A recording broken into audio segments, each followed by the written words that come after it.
In today's project, we're going to be working on 2014 Honda Accord. We're going to be changing the air filter.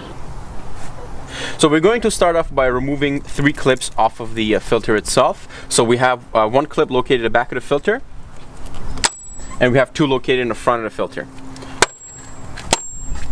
So now that we have all 3 clips removed, it's time to take the air filter box apart. So by a slight wiggle to the back, you're able to release the top. There are 2 clips holding it from the front, so all you have to do is just push back and simply just release it.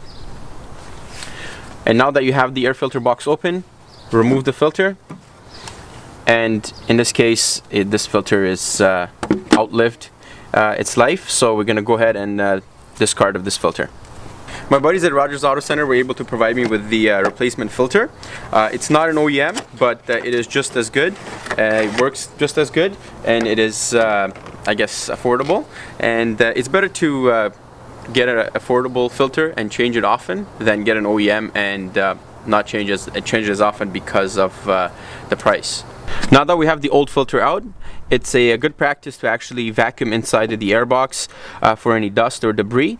In our case, the box looks fine, so we're going to go right ahead and install the filter. Okay, so installing the filter, make sure the pointed edge of the filter is pointing towards the engine. Okay, now that we have that, so put it in. And this particular air filter has a rubber edging, so make sure it goes into the box and it's not sticking out. So all the ends are in the box. So put the lid in and make sure the rubber's under it. There you go. Now that we have the box in, the top, put the clips on, and it's 3 clips. There you have it.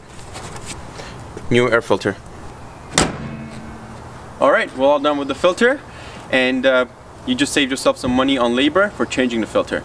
Like and subscribe for more videos, and add comments below with questions or suggestions. I'll add the link below where you can find the filter, and for more videos, click right here.